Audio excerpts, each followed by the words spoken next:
Hello, everybody. Hi, everybody. Let's see here.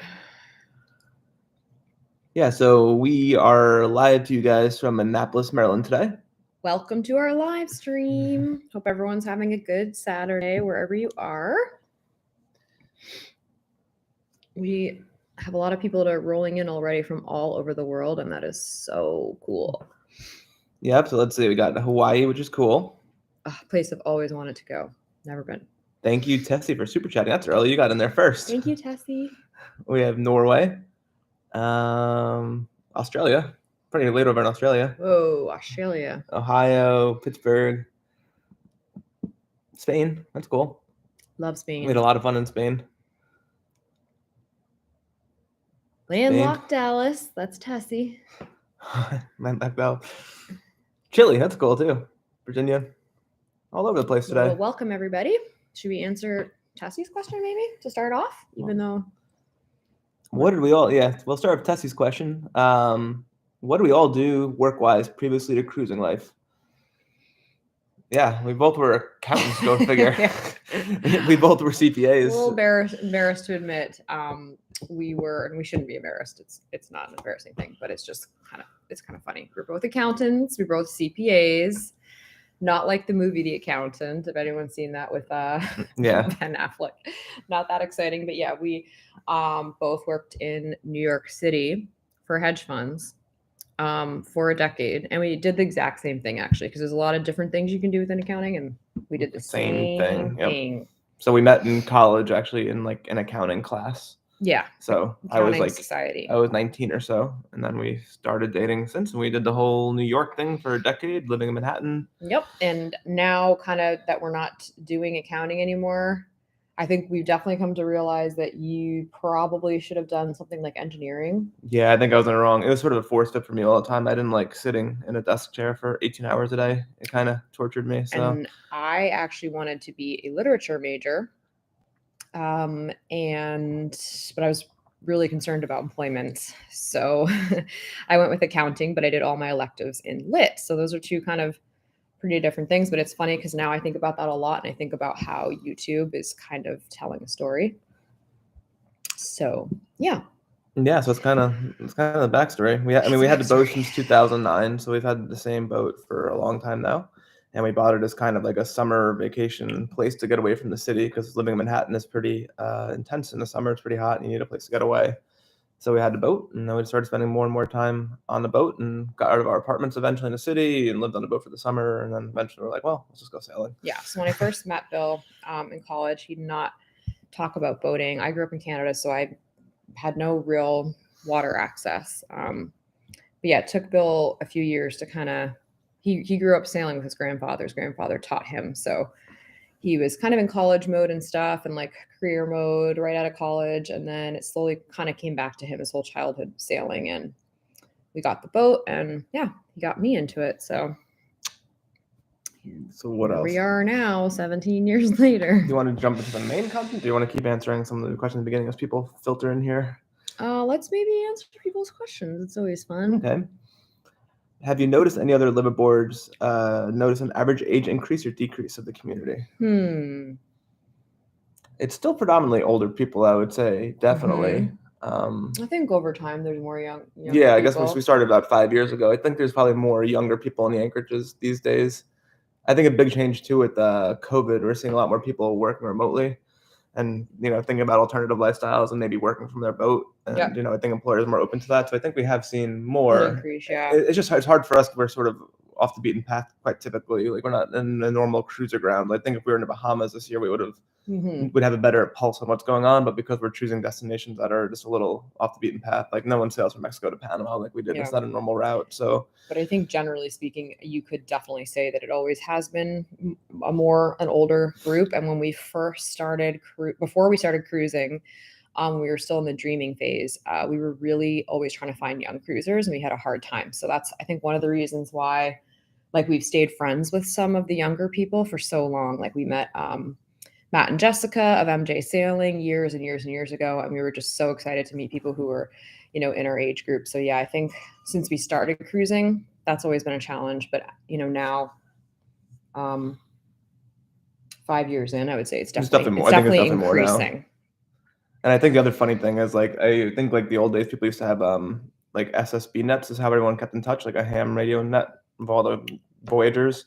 And now I feel like it's like our Instagram account. So like we don't have SSB Yeah. on board, but like if we pull into a harbor, like there's probably someone on Instagram there who knows you or you know them. Yeah. So it's kind of like that's how we all kind of connect now. It's like if you have a sailing Instagram page, like Yeah. it's kind of how you keep tabs on your friend as opposed to like the old school ham radio net kind of thing they used to have. Yeah. So that's kind of fun. That is fun. Yeah, that is true. I was actually just thinking about when we met Max in the Azores. When we were in the Azores, we crossed the Atlantic Ocean the first time to the Azores. We got in there and we were a little bit off season, I guess, because we were late, as we always are. But we met in 19. He was 19 at the time, and he had sailed there himself. But he was like the only person that was like younger on the boat in the whole island. So we were really excited. So yeah, generally it can be hard, but we actually really get along with people of a lot of different ages. So. Yeah, it's always fun too. Let's see what else we got. A lot of hellos. Oh, 6 a.m. in Australia. I didn't realize that. 6 a.m. in Australia. Ooh. That's dedication for you. Sunrise. Are you considering going another one from Norway? Cool. Are you considering going through the canal? Yeah, we are going to go through the canal eventually. We just don't know what it looks like on the other side yet for the Pacific crossing. I think a lot of the islands in the South Pacific are not open yet, so that would sort of deter a lot of the fun of crossing the Pacific. So Panama, we're in Panama now. The boat is in Panama in real time. We're just waiting out the rainy season up here, and there's a lot to explore there, and there's no hurricane season, so we're really excited to get back down there and get to like the San Blas and do some diving, and working on upgrading our dive video equipment right now and stuff while we're in the States. So yeah, so that part's pretty cool. So we're excited for Panama, but we do want to get across the Pacific. I think New Zealand's like my next big goal. We have some people from Florida. I saw Michigan, and then I think I saw Argentina. Yeah, I'm trying to see. Which is awesome. Argentina, I guess I'll go now. Hi, Sebastian. Any plans for a baby? Not right now. That would be hard for us with the way the boat's too small right now and all that, I think. We don't have an extra stateroom. We're just kind of making work what we have. Now your YouTubers keep up the great work. Yeah, who would have thought a couple CPAs would become video creators, huh? That's funny how that works. Where are you now? So we're in Annapolis, Maryland. We have a friend and patron who actually offered me a job, do some work in real estate over the summer. And that's good because like YouTube and Patreon makes money for like our normal day-to-day expenses on the boat, like slip fees and food and fuel. But when things break, which they always do, it's good to have a little extra cash. Like right now we need a chart plotter. It's just a couple of things. So it was an opportunity came where we'd be sitting in marina in the rain. It rained 25 inches in 4 days in Panama. So it's wouldn't really be cruising there. It'd be more like being plugged into a marina.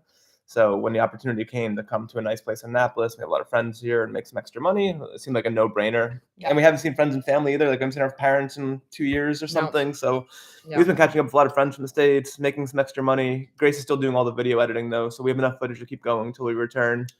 But it seemed like a logical time to take a break before we potentially cross the Pacific too. Like if things open up next year, we might be gone for a long time. So we wanted to catch up and do as much as we can while we can. Yeah, it's just so easy to see friends and family now that we're here in the States. Your cousin's coming. There's been a lot of things that like were not necessarily planned.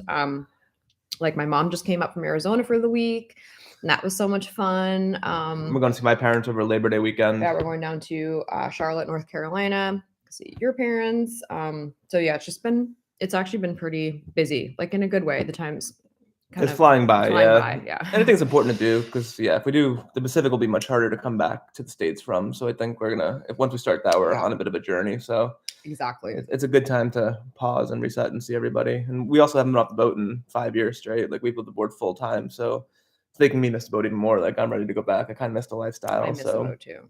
I do. There's a lot of nature where we are in Annapolis. We're staying in a beautiful house, in our friend's house. So I'm getting my nature fix. There's lots of deer and birds, and it's gorgeous here, but it's definitely very different from the life we usually live. And I think initially there's some like excitement with some things, but then I think we both kind of were like, okay, yeah, I know why we chose to do that, and I kind of miss it. So yeah. Yep. So okay, what we got? New Zealand. Where Ottawa. You want to go? Ottawa. That's where I'm from. All right, let's see here. Anchorage.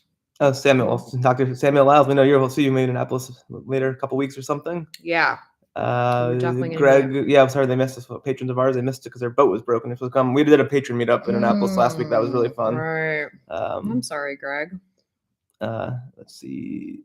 Calico has many things hanging aft. It's We become a do. problem sailor, strong gust. I don't know. Like everyone thought the boat would be slowed down with all that stuff we have on the back, but we still sail really quick.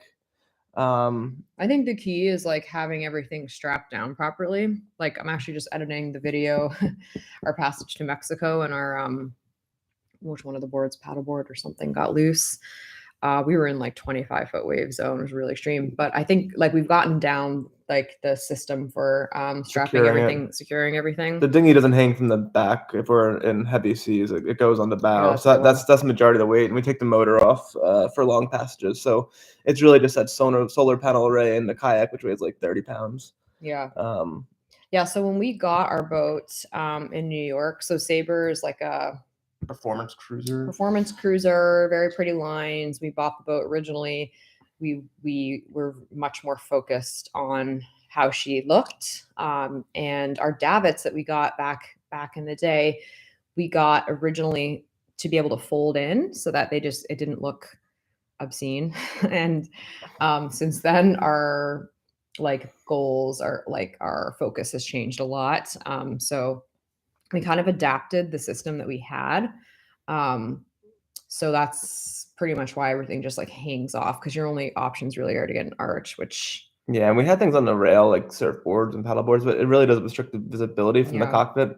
So that's why everything moved back. So if we're in a normal seaway, like all that stuff doesn't cause problems. Even dinghy with the motor on doesn't cause trouble. And if we're wind up in heavier air, we usually have things already secured better. So hasn't been a problem. I did notice like a little bit of flexing in the solar panel frame, so I have to reinforce that a little better because I think it's two 300-watt panels. I think it's a bit of a sail area on that, so I have to get some metal to reinforce that a little better, but.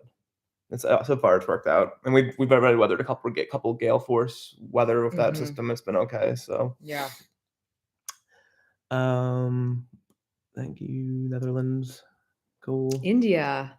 What part of India? Glad we got a Mexico before hurricane season. That's for true. It's gonna be at the bottom somewhere. No, I don't want to see the. Sorry. Oh, Netherlands. We do we have SSB? No, we don't have SSB on the boat. That's another big complicated install that we just never really got around to. We use Saphone exclusively. It would be cool to have. It's just expensive. Yeah, the install is pretty pricey to do if the boat didn't come with it. What's next in your travels? So we're either going to be staying around the Panama area for like the next year, or we're going to be crossing through the Panama Canal in February, depending on what's going on with COVID. So if we go through the canal, we're Pacific crossing, most likely. I guess there's a chance we could do Mexico. Honestly, we change our minds a lot. We don't know for sure. But yeah, if we don't cross through the canal, where will we go besides Panama? I don't know. I really want to see Costa Rica. Maybe we'll do some like inland travel stuff too. I think would be cool. I probably want to do that more than Bill. But yeah, there's a lot going on in. I love from Norway. Area. How long did you plan to leave the normal 9 to 5, and do you miss it? I certainly do not miss normal 9 to 5. We don't miss the 9 to 5. And we've, this is the longest we've been off the boat in many, many years, but we've been off the boat like for shorter times. And there are things we miss, but I think we always figure out. I mean, you already know, you definitely don't miss the 9 to 5. Sometimes I'm like, oh, there's some cool things about land, but then me too. I don't miss the 9 to 5 at all. Oh, great. Editing style is funny. I see Brian sharing his gray hair with you. Yep, that's contagious or something. The men of our age. Yeah. Brian, dang it, Brian. Hi from Taiwan. Thank you, Chris and Eileen. Nugget is hilarious. She's an absolute character. Nugget is the biggest personality of anyone we know. When did you meet the Delos crew? What is the backstory? We were all quarantined together in the Ragged Islands of the Bahamas. So it was a 6-boat flotilla back at the TTYC days, and we were pretty much locked down. We were locked down for 3 months there, so it was kind of a fun place to make friends. Hawaii, we're heading everywhere soon.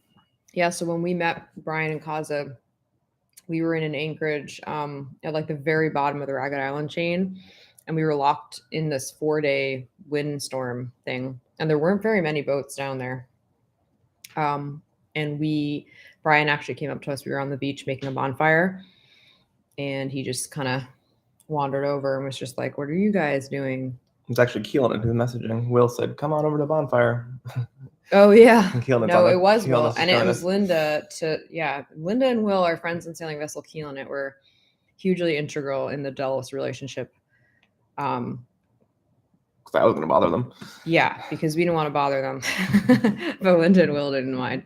So they actually, what did Will hail on the radio or something? Yeah, it just said like, "Hey, Yeah. we're having a bonfire. Anyway, Come on over." The relationship was Anyway. made there. Hi guys from Washington. Hi Tim. So what are the main questions Thank we had you. to go through? So maybe we could get this thing. TTYC.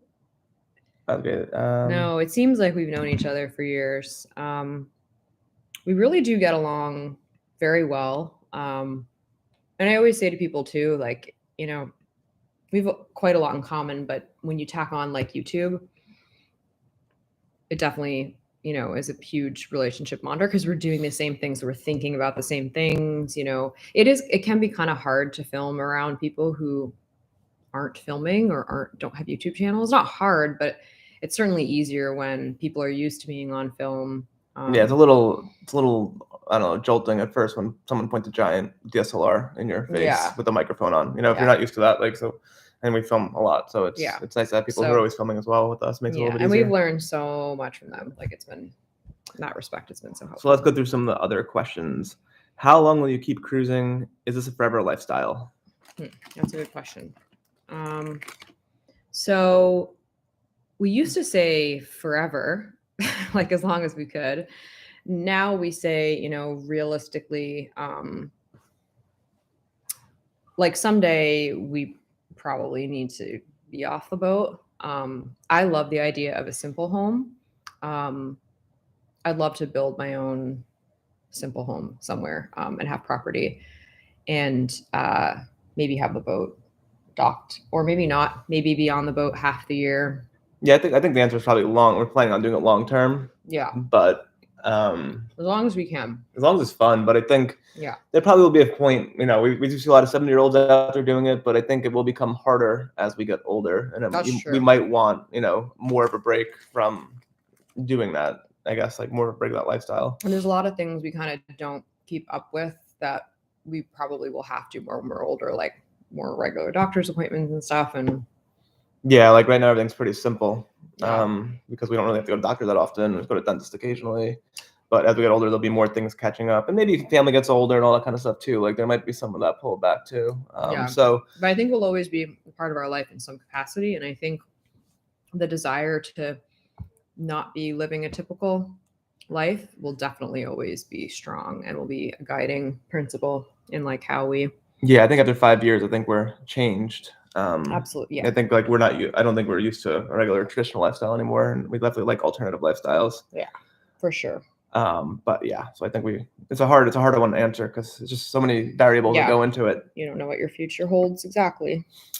Okay, well, if we bought another boat, what would we go with? Well, I think a little bit more space would be good. So I think maybe something a little bigger. Not too much bigger, but we love Sabre. I would love another Sabre. I think we'd be disappointed by the sailing performance of many other cruising boats if we went to it. You know, of course, we get like a J boat or Pogo or something that's like an outright performance machine. But I think in terms of performance, I think the Sabre has a good balance for us. Like she's really a fun boat to sail. She sails well in light air, sails well in heavy air, very balanced. Yeah, she sails really, really well, and that's just. Sam to the catamaran. I don't know. Like we've been on a catamaran. We were actually on our friend's Cheeky Monkey's catamaran in Fiji in 2016, and I don't know. Like it was sublime going downwind and down waves, but upwind the motion was so jerky, and I don't know. I feel like you were trying to pull a tablecloth off you when you're standing on a table or something. So in the space, you can't beat the space. You can't beat the height at anchor. Like the storage for like toys and stuff is pretty amazing. Yeah, on a catamaran, but. Yeah, I don't know. I don't think I'd be a cat. I think I'm still kind of a mono guy. I don't really see like 25-year-old catamarans either for some reason. Like I don't know if they wear as well or aren't as built as robustly. I just don't know. Like we were in contract on a Katana 42 before we went cruising, and it failed survey because like a cracked bridge deck joint, and there's an older boat. It's like 98 or something like that. Yeah. So I don't know. I think we're monohull people. Yep. Would you get something Delos' size? I mean, the size is great, but the maintenance cost goes up quite a bit too if Yeah. you go to that size. That's the So whole thing about this conversation in general is there's like cost. Cost is a problem. Like our number one focus and goal is to be able to continue doing what we want to do, traveling and living this lifestyle. And any kind of change in boats is like, I think one thing we've really learned is how valuable time is, because once you kind of start spending a lot of your time doing more of what kind of fuels you, you're opened up to so much more that you didn't see before. And it's like we have so much more we want to do. To spend the time to change boats too, like not even, I mean, money is obviously a big thing, but our boat would have to be underperform, like would have to be not meeting our needs more, because anytime you change boats, even a new boat, there's just like this long period of time where you're just dealing with different things. So I think, I mean, yeah, so I guess that goes into the next question. We were asked a lot about like finance and stuff like that. So we figured out that we spent what was it 60 grand in the boat over the last. yes, we calculated this for you guys before this because we're the worst accountants ever. And we dropped that habit a don't long time actually ago. know exactly what we've spent. But yeah, we think we've spent between 50 and 60 grand over the last 4 years. Yes, we bought the boat for 65,000 in 2009, but we think into 5 years just because of all the upgrades. So like you start with a boat that is perfectly seaworthy and had sails and engines and all that stuff. But in order to get the boat equipped across oceans, you're looking at another massive amount of money has to go into it. Like the water maker is $8,000. Yeah. So yeah, and another thing we talked about, because it's important for people to kind of understand, you can do a lot on quite a range. We have met people who've crossed oceans without a fridge. Like you kind of do anything you set your mind to doing. I think for us, and the fact that we've done this for 5 years and want to keep doing it and have been on the boat full time and not really gotten off, I think that the upgrades we've made have been a big part of the reason, or a part of the reason why we've been able to sustain that lifestyle. So some of the things that we've upgraded, like we put a water maker on the boat, we put AC on the boat, we put heat on the boat, things that have made our life more comfortable and kind of like made us stay on the boat longer. The other thing kind of outside that is kind of where you want to travel, right? There's a huge range with cruising. I mean, if you kind of want to stay in a warm place, or if you do stay in a warm place, or if you just don't cross oceans or kind of do a lot of miles, you don't necessarily need kind of the same equipment, and you don't wear it down either. So just to kind of like explain where this 50 grand thing's coming from, it is very, a lot of the money we've spent is very specific to our goals in terms of traveling far distances and long distances. And also just like living on the boat, because we're always at anchor. We never pay for a slip. We never get hotels. We never get off. So a lot of that money that we've spent has been to make the boat really comfortable and secure and safe. So if you're just like not doing those things that we're doing, you probably could spend less. Although we will say all that work, so the 50 grand or 60 grand, we did all the work ourselves. So that money is just money that was spent essentially on materials. So in a world where you don't do the work yourself, it actually would have cost quite a lot more to do what we've done. But yeah, so that's kind of that. Yeah, that's kind of the reality. Like if we did get another boat, you'd be bumping up to like 200 grand on a boat, and you're looking at probably another 100 grand into that bigger boat to buy the bigger parts. Like Sam just said, 250 on a boat, 3 years, 250 in a refit. That's probably about right for a cruising boat. I think they say normal is like 20-30% when you buy a new boat, but if you're actually going like blue water sailing, it's probably another 100% or something crazy. What really makes my heart stop more than the money is just like the time. Like we're here in Annapolis, we're having a great time, but we're already just like, we want to get back to the boat and cruise, right? And it's only been 2 months. So like we just know so many people who've changed boats, gotten new boats, and there's just this time, right? You get the boat and you want to go do these journeys and these adventures, but then you're stuck doing things, right? And when the season moves on and your friends move on without you, I mean, it's just yeah, I don't know. It would have to be a very specific monetary and specific time in life Yeah. where we'd ever be like, yes, we're going to upgrade. We need a real compelling reason to do that, I guess, to get a new boat. And I don't think we don't feel compelled yet because we've already crossed the Atlantic twice. The boat's taking care of us. It's tight. Like we have a lot of stuff crammed on that boat. Yeah. But for us, like to have to stop to maybe get a job to go make more money to put and work on a boat and do all this, or like spend the time. Spend the time. Like, It take us a year to we'd just be losing opportunity of what we could have, what we have now, and travel on. Yeah, and I think the other interesting thing too is like we spent a lot of time upgrading the boat when we were working full time too. And that was fun because that was the dreaming phase, you know, because we were working like these jobs that were so different from what we wanted, and getting the boat ready at that time was better than what we were doing. You know, so it's like then it was great. But now that we're out there doing what we want to do, you know, and you see how much there is to do, like the last thing we want to do is really stop and spend time changing boats. So yeah, and that was a long-winded answer, but yeah, there's been a couple of calls for a boat tour. That is on the list. We haven't. Yeah, it's so bad. We have never done a boat tour, so you haven't missed the tour. We did start filming one in Mexico, and then we stopped. But we will film one. Maybe when we first get back to Panama, because for once in my life, I might actually be ahead with editing. Yeah, there's a video on Patreon now, which is a week ahead, which is like that's momentous for Grace. Yeah, a week ahead is the most I've ever been. Yeah, we've been kind of just going as we seat of our pants. Let's. I feel like there was a question that I want. Can't beat a saber. Agree. We look more like an oyster type of boat. We do. Oyster would probably be on my high list of dream boats. That a Halberd Grassy. Yeah, those are the kind of boats we do like. Yeah, we definitely, after sailing the miles we've sailed, I mean, yeah, we want like I think there was one Hurricane Grace. Yeah, it's funny. Anyway, Central California. Any more? Well, let's see. What other questions do we have? Because you don't want to take too much time there. I know we don't want to take too much time. Hello from Hawaii. Someone messaged us asking what caused a gunk in the fuel tank. So if you guys saw those episodes, we went through how many Raycor filter changes, like 23 or something like that, between coming from Annapolis to Florida. And you can add biocide to the fuel, and I don't know. I added it, but I think it almost made it worse because then it caused it to clump up even more. Well, our biggest problem was the strainer pickup stick thing, which was a design flaw of the boat. Yeah, of the boat. They put a screen over the pickup stick of the fuel, and any gunk just got stuck in there, and the filters didn't get to do their job. But you can put biocide in your fuel, and it's caused by water on top of the fuel, just get growing organisms. You can also like filter your fuel, which we did for a while in different countries. Yeah, they have this thing called like a Baja filter, and when we were not in the States, we typically run our fuel through a Baja filter first, but we weren't doing that in the States, and that causes a whole lot of heartache. But like now that we've cleaned it out and we've fixed the situation, like we probably won't. It's not a typical. It's pretty typical. But to not have to like rip out your tank again. No. I've heard of filtering fuel before the put in tank. Yeah, like Alan just said, that's what we're doing. Yeah. How's your fuel? I mean, it's probably something we should consider. I don't know why we stopped doing it.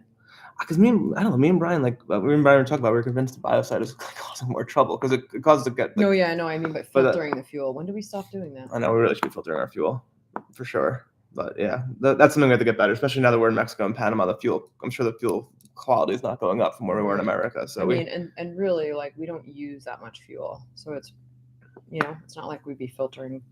We sail so well. Yeah, I mean, the boat only holds 18 gallons of diesel, right? So it's not like we're filtering large quantities of. We'll add that to our list of things to talk about. The problem is it's too slow, our Baja filter, so we have to get a bigger one. So that's on the list. Yeah, I'll add it to the list. Add that to the list. Okay. There was. Can I just do one thing? Did you meet Taylor before she joined Delos? Yeah. So this is a good question. We actually met. We met Taylor. So we met Taylor through the person whose house we're staying in right now, who is known amongst YouTubers as the father of YouTubers. He just supports a lot of channels, and he's a ton of fun. He's always behind the scenes at the boat show. He's hosted like Vagabond. He's hosted like everybody at his house. He knows everybody, and he knows Taylor. So we met Taylor at one of his parties, but then down the line we got to know her better. Yeah, so we were all we were were in in Florida. we were in ICW Taylor as well for a little bit, Yeah. right? So we spent like a night in Coinjock together, like, and then we separated ways on ICW because we had heat, so we were going slower. It was like 22 degrees, and we got up in the morning. We're like, we're not moving from this anchor to 22 degrees. Yeah, she was trying to get. She doesn't have heat, so she was always trying to kind of keep moving And get to the marinas and stuff like whereas that. when it was really bad, we would just like we stayed in Little Alligator River for a week because we didn't want to go outside. Yeah, it was in the 20s. We're like, we're not sitting outside for Yeah. all day. So we got we'll separated just from work. her. Yeah. But we got to know her. Like really once she got on Delos is when we really got to know her better because then we spent a lot more time with her. There was someone who asked a question that I thought was Cruising kitty. yeah, the cruising kitty ones are always good, but it was As far as being able to keep the cruising, have you looked at side jobs that you can work from the boat spare time? Oh yeah, we started doing that, and then the biggest problem that we came across with the side jobs, I think. Well, we were looking at ones that required internet. Yeah, I mean, so we looked at like remote accounting jobs, and they didn't seem super keen on having people just kind of disappear and like go cross an ocean for a month or something like that. So the Yeah. flexibility level we need to travel as much as we do because we really have no control over our time frame. It's really dictated by hurricane season and what other weather we get for passages. So we're looking at that, and then there's also a lot of like work visa requirements too. Like you can't really just. I mean, you can do under the table kind of stuff in other countries, but you can't really get like a proper job without the visa. The other thing is like proper jobs require like proper clothes and like proper other things like transportation and stuff. But it like land life is just so fundamentally like different than like full-time cruising life, because we're on an anchor, right? So you got to get from the anchorage to the shore, and yeah, you're basically living outside is kind of how you would imagine it. So really the thing that we thought would be the most feasible would be doing something from the boat on the internet. But I mean, before Delos and their dome, I mean, connectivity is like really being able to check your emails all the time and stuff. Like it's just not realistic for how much we want to travel. So I would say it's definitely easier to have a side job if you're not trying to do the amount of miles that we want to do. I mean, especially Bill, like we don't want to stay in any one place too long. I guess that's true too. That makes it hard. To find that side job, you kind of need a network. Like you said, you would need to spend some time on the ground to meet those people in order to get the side job. Because if you're gonna wind up at some like working in a boatyard or fixing someone's boat for them, sort of like a under the table kind of arrangement, because you can't get a work visa, which you shouldn't really do anyways. But like you're gonna need to be there for a few months to get to know who's doing what, or you have to be in the USVIs or St. Croix, and we don't really like to base ourselves in any one place, so we'd have to be based in American territory and or I mean, you definitely can do it, right? Brian of Delos, I mean, they worked in Australia for a while. They got jobs in there, but I think the main thing is just that you're going to be staying somewhere for some period of time, and we have yet to actually really feel good about doing that. So it's great that YouTube has been growing because that's really starting to become, it's starting to be able to pay for all of our expenses outside of boat expenses, which are the biggest expenses. But, having your food bill and stuff paid for and that stuff is really key. So, we're just going to keep focusing on growing our YouTube. Yeah, because it's the best thing for us because it offers so much flexibility. Yeah. We really control our own workflow, and Grace is able to edit while the boat's moving. So it becomes about a once a week upload of internet, and then you could also preload videos if we're traveling somewhere. So that's sort of what became our focus. Once we tried, like we were in Portugal at the time, and we tried to find accounting work. We were thinking about just taking a winter break. It's very cheap in the Algarve, and we were thinking about working for an American company online kind of thing. And then it just didn't really work for us. And you got that boat delivery. So I did like a boat delivery. I've done a couple odd jobs. We've done a few little things to supplement, money as we've gone. But yeah, we basically just. Thank you, Sam. The super chat's so nice. Sam, thank you. That's so kind.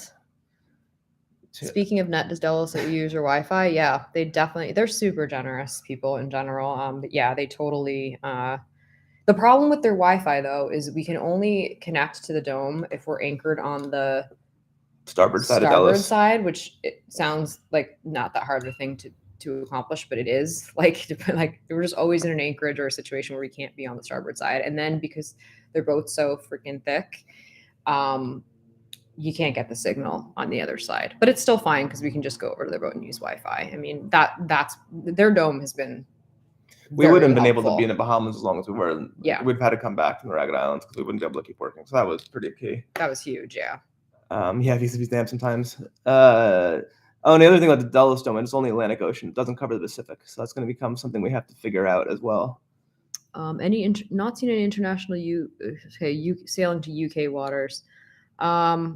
apart from the weather. I think we saw Matt and Jessica were in the UK a bit. I think when they crossed over, or they went to Ireland. I can't remember, one of the two. I think it's cold weather sailing's not that popular. Yeah. It seems like these days, And it's not just the cold weather, like it's getting to the cold weather places and then getting out. So the waterway outside of UK, like the North Sea, Biscayne, Bay Biscay, all that stuff is just really tough cruising. So I mean, the only time I ever slept on the floor of our boat on passage was crossing from Azores to Portugal. Like, the Portuguese trades are just intense. It was just ripping down at like high 30s and a lot of current. So like that whole waterway is just pretty challenging. Mm-hmm. And the thing about tough passages, in terms of maybe why other people aren't doing them, it's like, it's not so much that it's hard to do. I think like when you're a full-time sailor and you sail a lot of miles, you've already accepted that a lot of it's going to be uncomfortable. So it's not that we wouldn't go somewhere just because we don't want to do this one difficult passage. But the problem with really bad weather is the effect on the boat too, right? So you have to factor in, if you're going to cross a rough sea and you're going to be in bad weather, there's just things you're going to have to fix when you get in. And it's a lot of wear and tear on the boat. So those things are just taking away from your cruising time. So it's one thing if you cross one ocean and you get to the UK or something, and then you're just there for a few years hanging out, but you can't, right? You can't stay because of visas. You can't stay because of seasons. So that's a big thing that I didn't really understand about cruising before I left, is that you are limited predominantly by weather, but also by visas and things like going to other countries. I mean, UK, well, it would be a problem after a while. And then there's VAT tax if you have your boat there for more than 2 years. So I think one of the reasons why people don't go to Europe is Schengen. So yeah, you can be in the UK for longer, much longer, although with Brexit, who knows? And Schengen, just for people who don't know, is that American citizens have 3 months in and 3 months out. So you have to get yourself and the boat out for 3 months straight to renew your visa. So it kind of sounds like in a normal land life, like 3 months is a super long time for vacation, but in cruising life, it's very short. So yeah, but we did love Europe. We would love to do cold weather cruising, but from doing the cold weather stuff we have done in limited capacity on our boat, I don't know if I would do it in our boat. I don't know if I would have said that 2 years ago, but now, like with mold issues and stuff, I think if you're going to like cruise somewhere cold weather, you just, I don't know, maybe a metal boat, having insulated boat. Yeah, I just think it's just a different kind of sailing. Parlay, we didn't see Parlay in Panama, but we saw him in Florida. Yeah, we met Colin in Boca Raton in Florida through Brady. Yeah, Brady was visiting everybody, and Colin came in, and Grace asked him a lot of below deck questions. She was a total fangirl about it. It's kind of funny. Very curious about below deck. I did. But I was going to say he's in. We'll probably see him Linton Bay because he's north. He's closer to the canal. Yeah, he's where we're headed next season. It's funny. Or not next season, when we get back to the boat. What's the most challenging experience you've had at sea? Probably we were trying to go from North Carolina to the Bahamas in January, and we left on a forecast of north 25. Mm-hmm. So we had a 12-hour window to get across the Gulf Stream. We got across okay, and that's supposed to fill in from the north at 25, and it wound up going up to like 40s. And the sea buoy said like 22-foot seas. They were just like so steep though. Like we were down below all night on autopilot. The boards locked in, so waves were breaking over.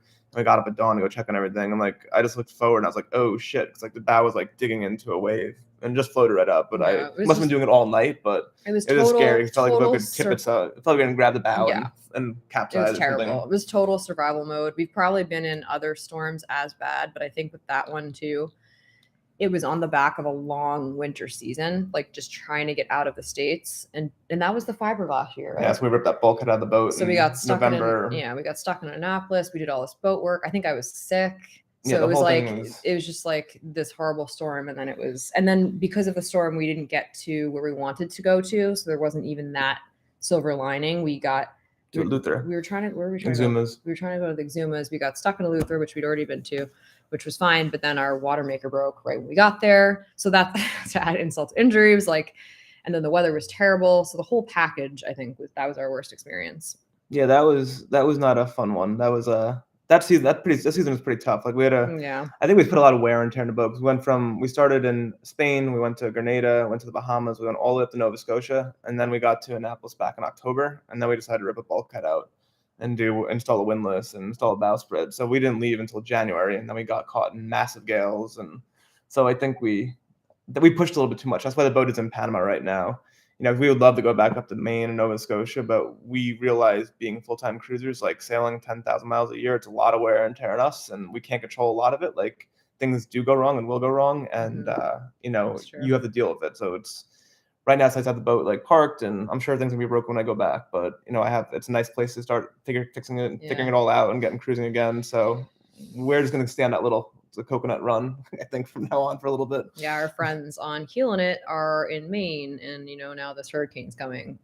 So just like really excited to be out of hurricane season. There was someone that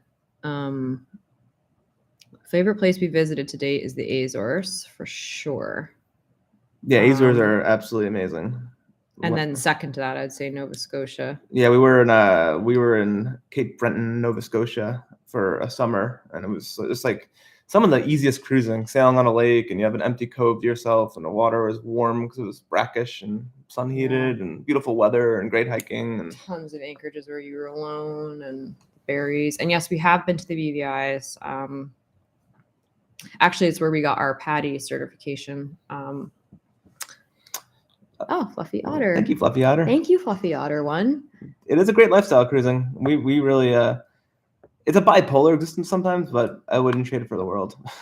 Yeah. The highs are high, the lows are low. Sometimes we're sometimes we feel like we're crazy, but it has been really fun. We met amazing people. Mm-hmm. I think one thing to definitely note is it's not easy. But we're not looking for easy. And that's kind of an important, mindset to go into cruising with, because it changes a lot. So yeah, if we were looking for easy, I definitely wouldn't say it's easy. But it's really fun, and it's really rewarding. Very rewarding. I mean, the experiences we've had, like, I feel like when I lived in New York, like chapters just kind of blurred together. Like every day was the same, every year was the same. But now, like, there's so many memories that punctuate the last 5 years for me of like landfalls or people we've met or experiences or hikes. So I think it's like a very rewarding, but there's a lot of work that goes on behind the scenes to keeping the boat running, keeping your morale up, keeping like the mental game offshore, not like going crazy in bad weather or like the tedium of it all sometimes. Mm-hmm. Definitely. But it's definitely cool. I agree with that 100%. And yes, Uma is killing it in Norway. We watched their videos and absolutely beautiful. Someday I would love to cruise Norway. It's still on the list for I'd also like to do like the Beagle Channel down in Patagonia, but I think we need a boat that's insulated from the factory, because we tried insulating our boat, but it was with mixed results. It's just you always get water on the hull from the heating the inside, and it's so cold outside, and that grows mold, and it's just sort of a mess. I don't know how Uma's doing without diesel too. Like they have a wood burning stove. That'd be so much work to maintain. Because so damp. Like the thing about mold is that like you can get rid of it. Like it's a lot of work, but you can get rid of it on fiberglass and wood. But the problem is mold grows in fabric. So you're pretty much going to be sacrificing any fabric on your boat. Because you can kill the mold, but you can't really get rid of the stains. And we went crazy. Like we were running 2 humidifiers 24/7. We had a diesel heater which dries the boat out. Yeah. We insulated the headliner. We insulated behind all the cabinets, but it just I guess it's just not coming from a factory of like 2 inches of sprayed foam. It's not gonna. And so this season or I don't even know what season you call it, but when we went up to Maine with Delos, I felt so much better because they got a ton of mold. It wasn't just us. I didn't feel good that they got mold, but I would always talk about mold, and cause it was like thought it was a little crazy. And then they grew mold, and they really hadn't taken the boat somewhere that cold. So it's happened to everybody. We've dealt with it. I mean, 3 years ago, I wouldn't have said I wouldn't go somewhere because of mold, but I think just because we've had it for so long, I think if I took a tropical break for a few years, maybe I wouldn't care about the mold. I don't know. But ideally, I think an insulated boat. I think a metal boat would be good too for strength. Okay. How do you not kill each other? We do get that question a lot. How do we live in such a small space? Maybe because we're both just like super happy with what we're doing. Like maybe it would be harder to live in a small space if we weren't ultimately like really satisfied with our life. Yeah, I mean maybe like pulling in the same direction, or I don't know. Like, Yeah, and I think living on a boat and doing the kind of cruising that we do every single day, you're reminded so much of how important teamwork is. We really truly don't know how people do it alone. Down to every little minor thing. And then if you throw YouTube on top of it, I mean, it's something that we share the burden of the work almost of, equally in a certain sense. So I think you need each other so much more too. You know what I mean? So like you just get over disagreements quicker because we're both so integral in getting to our goals. Yeah, and in our life satisfaction. So it's a little different, I think, than being on They're land. both pretty laid back too. Do you have someone checking the boat regularly while you're in the U.S.? Yes, we have a caretaker coming once a week to the boat, and so the bilge pump went off 200 times yesterday, so that was fun. But basically, the non-return valve was clogged or something. So he did sort it out, though, so that's really good. Because we're getting water in a bilge from the dehumidifier. We left the air conditioner's dehumidifier on to keep the cabin dry, especially because it's like 90 degrees and raining all the time. We don't want a mold problem there. Mm-hmm. So he was able to clear that up for us, which is awesome. So it's worth to have a caretaker for sure while you're leaving your boat in Panama. I'm glad we did that. Mm-hmm. He comes once a week. Best sailors are not made by that's a good saying. The best sailors are not made by always sailing in calm seas. Sure. Over the last 5 years, where's the best? Definitely. Well, Mexico had really good food. I was going to say the Azores for the pastries.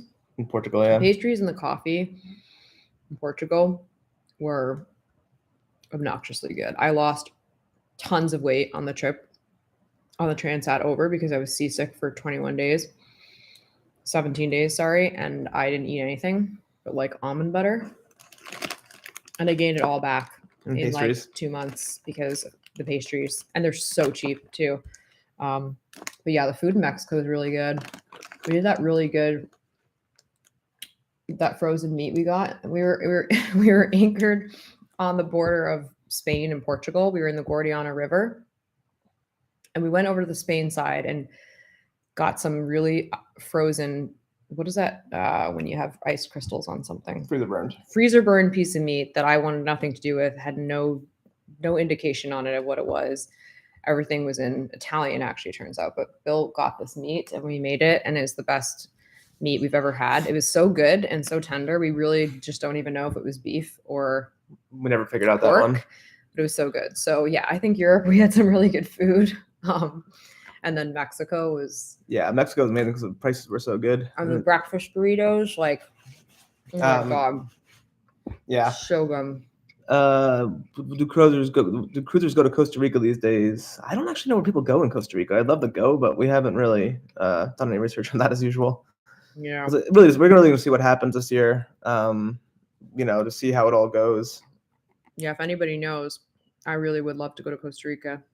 I think we're going to kind of see like how our buddy boats go. Like our friend Andy from the Ragged Islands and TTYC is probably coming to Panama as well. So I think a lot of our decision making will be kind of decided on where our friends are all heading to, because it's always fun to have a pile of people going with you, especially crossing the Pacific. I think it's buddy boats. I think it's helpful to have buddy boats in case anything breaks out there. There's more parts and more know-how. Yes. The name Calico Skies. Yeah, so that's actually a Paul McCartney song. He wrote that song as Hurricane Bob passed through Long Island. He was sitting around a bonfire with an acoustic guitar, and he was really inspired by the skies. And that's our favorite time of night, is kind of like crack a beer around sundown for Sundowner. So we thought it was an appropriate name for the boat. And yeah, it's also like a love song. So we thought that was kind of a cool name. It took us a few years to come up with that. What's the longest? Whoa. Oh. Hi, Sam Nova. What's the longest you've anchored in one place? Probably it was like 40 days straight in the Ragged Islands last year.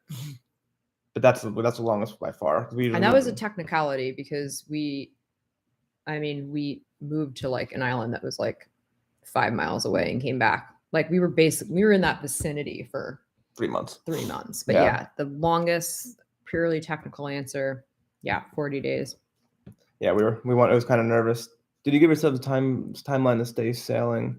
We did. We passed it many times. We were supposed to go for 2 years. Then we were supposed to go till we got through a certain amount of our savings, and we've now passed that. So yeah, we've gone way longer than we were supposed to. It's just so much fun.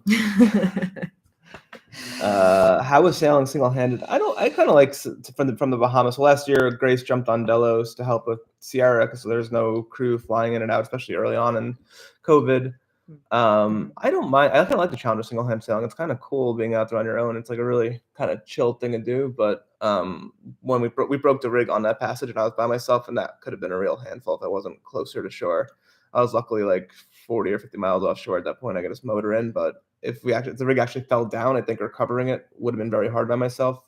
Because you have to make sure the rig doesn't hold the boat. You got to get an angle grinder out and chop all the stays and all that. You got to try to recover part of it. So that would have been a bear by myself. So it was lucky, I guess. It wasn't worse. And then I looked at my insurance policy and I realized I need crew for if I'm over 100 miles offshore. So that also was not good. So I didn't realize that until after the fact when I was renewing my insurance policy this year that we're supposed to have crew for longer passages or something. This is like 3 days offshore or 100 miles out or something like that. So the two of us are fine, but you can't be single-handed. Is that one? I don't know what that is. Let's see. Someone gave us Christine. something. Christine. Thank you so much. Oh, thank you so much. Where are you guys right now? We're in Annapolis, Maryland. The videos are... We're in April May. or May, yeah. No, we're past April. We're in May. We're like mid-May. We're on our way to Mexico in the videos, and yeah. Yeah, we the video that's out on Patreon right now is of our passage to Mexico. Yeah.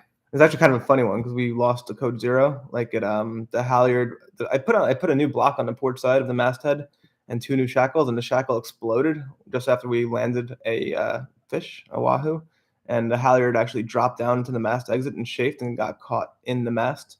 So I had to climb the mast up in like 4 to 6 foot seas, climb up the top of the mast and pull open the shackle manually, and then Grace had to pull it in before we ran it over. So yeah, it's kind of a good one coming up. It's kind of an eventful passage as is usual, but it didn't even make our radar though. So no, and then I'm editing the second part of the passage, which is the next one going out to patron, and that was really our third day was really rough. And somehow, steep seas. I think sometimes when we expect something's going to be bad, then we don't, it just doesn't make our radar as much because it's like your mindset is, oh yeah, it's going to be rough. It's like the ones where you don't mentally prepare that kind of make the biggest impression. But anyway, yeah, so it was actually a pretty eventful passage. The guys considered sailing up the Sea of Cortez, so that is something we considered. We looked at the charts though; it's actually like quite a lot of miles. It's another 1,000 or 1,500 or something. And it's a tough sail. And it's a tough sail. So like I think that'd be like a pretty maybe like if we don't because if COVID is bad. Yeah, I guess if we go through the canal and we're looking for something to do, we'd probably. I think we've heard some amazing cruising in the Sea of Cortez. We've heard so many good things. I think we've heard more things about the Sea of Cortez than almost anywhere else. Yeah, I just don't know if we want to. But I guess you could start a Pacific crossing from there just as easily. So if we do get the boat up, or maybe if it's really bad, maybe we'll get crew again. Like so for the trip to Panama, Grace actually got off the boat, and I had a couple guys come on board, namely because it was a pirate coast. This is a couple of years ago where there was active piracy, but I didn't want to take a chance. So we had to run the boat with no AIS transmitting and no lights on. So it's another one of those rough passages, though, because the guys, people want to have experience and get experience offshore. And if Grace didn't feel like bashing her brains in, more power to her. I kind of regretted it, though. Like, I think regret's a strong word, but I forgot how annoying it is to fly places. And B, it wasn't that bad of a passage. No, it was actually a pretty chill passage going to Panama. So, but it was a good experience. I'm glad I experienced not doing a passage. Delos is in Sweden right now, and their boat is next to ours in Panama. Yeah, so they're both together there. Do you have a remote security system? We don't. No. That's why we have a caretaker. I kind of wish we did though. So I think I'm going to meet some guy here at the Annapolis Boat Show who is has like a remote monitoring. Sorry. Yeah. I saw Sam answer that question. I think someone asked. Someone asked what we're going to do. I think I saw a question earlier about a booth at the boat show. Or talk at the boat show. Yeah. I just remember that. We are going to do, so there's going to be we're going to have some form of a YouTube booth at the boat show. We've been talking to the boat show the last few weeks. I think we're going to wind up splitting up a bunch of the channels. So it'll be like an hour or two a day we'll be at the show kind of thing. I don't think we're going to work it all day, but we'll be there. We'll be there each of the 4 days. So I hope to see a lot of you guys there. If any of you are coming to the Annapolis Boat Show, it should be a good time. Can't say for sure yet because it's a little premature, but it's looking like it's going to be pretty pretty fun, I think. Pretty festive. I Yeah. think we'll definitely do some meetups and stuff like that too. If any of you guys are in town, so we'll have some planned events going. Yeah. Um, Yeah, we're not going back to the Bahamas. Yeah, because- I think we're done with the Bahamas. Like, we absolutely love the Bahamas. It's one of our favorites, but the hurricane season makes it such a short trip. Like, the beauty thing about Panama right now is we're out of the hurricane zone. We're insured the entire year. There's plenty of uninhabited islands. There's plenty of clear lots water. to do. There's so much stuff to even do off the boat. I really want to climb there. So there's these, you'll see in our videos coming up when we get to Panama, there's this line of mountains kind of in the background, pretty much everywhere that you see us sailing in Panama, and it's a volcanic mountain, and you can actually climb it. And the town at the base of this mountain looks so cool, and it's only really an hour flight away from where we are in Boca del Toro. So there's cool stuff to do. I haven't there. told you this yet, but I kind of want to fly there first and then go to the boat. But yeah, there's so much to do. It's crazy. And the whole San Blas, like, we haven't explored San Blas yet. Like, people get lost there for years. Yeah, for real. And the marinas are cheap there, which is nice in Panama. Like, we're paying like 40 cents a foot or something like that. So, when it's hot, like when you get a YouTube video done, we would go into the marina for a couple days a week and turn on the air conditioner and work in peace. And then we go back out and play. So so the first 3 years we were cruising, we weren't doing YouTube. So, 2 for me. So being on Anchor, I mean, we still love being on Anchor, but now that we're really prioritizing YouTube and we're putting a lot more time into editing and kind of the whole package, being able to be in a slip sometimes is really nice. Because even though we're not on a 9-to-5 schedule, we are on a schedule. Because in past years, I mean, we wouldn't even know what day of the week it is. But now that we're sharing our life with all of you guys, which we love to do, it is helpful to have some of the amenities and things that come along with having a slip. So because we're on quite a tight budget, being in a place like Panama is so nice for that, because we can actually afford to do it sometimes, and that's great. Yeah, because like even like simple things like running a water maker, like it sounds convenient, but it's actually like quite noisy, and it's something we do every day or every other day. Like, or if the batteries are down, now you're running like a Honda 2000, and that's noisy. So just plugging into a slip sometimes, like, top off the water tanks, and you don't have to worry about the powers coming from solar panels anymore. Like, it's just, it is nice. Like, and we do spend quite a lot of hours editing these videos. So getting exercise every day is actually, it's a challenge, right? Because getting off a boat to go for a walk it's much more time consuming than just opening your front door. So when we are in a slip, it's just so easy for me to just kind of go outside. And that didn't used to be a consideration when I wasn't spending the bulk of my time editing, but now that I am, it's a little more challenging to actually have kind of the balanced life that we're so wanting to have. So yeah, being in a slip sometimes is just easy and it's nice. What else we got here? Do you need a moderator? Yeah, go first. Any chance of a Calico Skies cookbook? Yeah, it's funny. Grace's mom was talking about that too. Hi, Mom. No, that's someone different. Oh, it's someone else? Yeah. Oh, yeah, we love to cook. Maybe someday we will do a cookbook. My mom was here this past week, and yeah, she was saying, like, we've learned to cook. I always loved to cook, and so did you.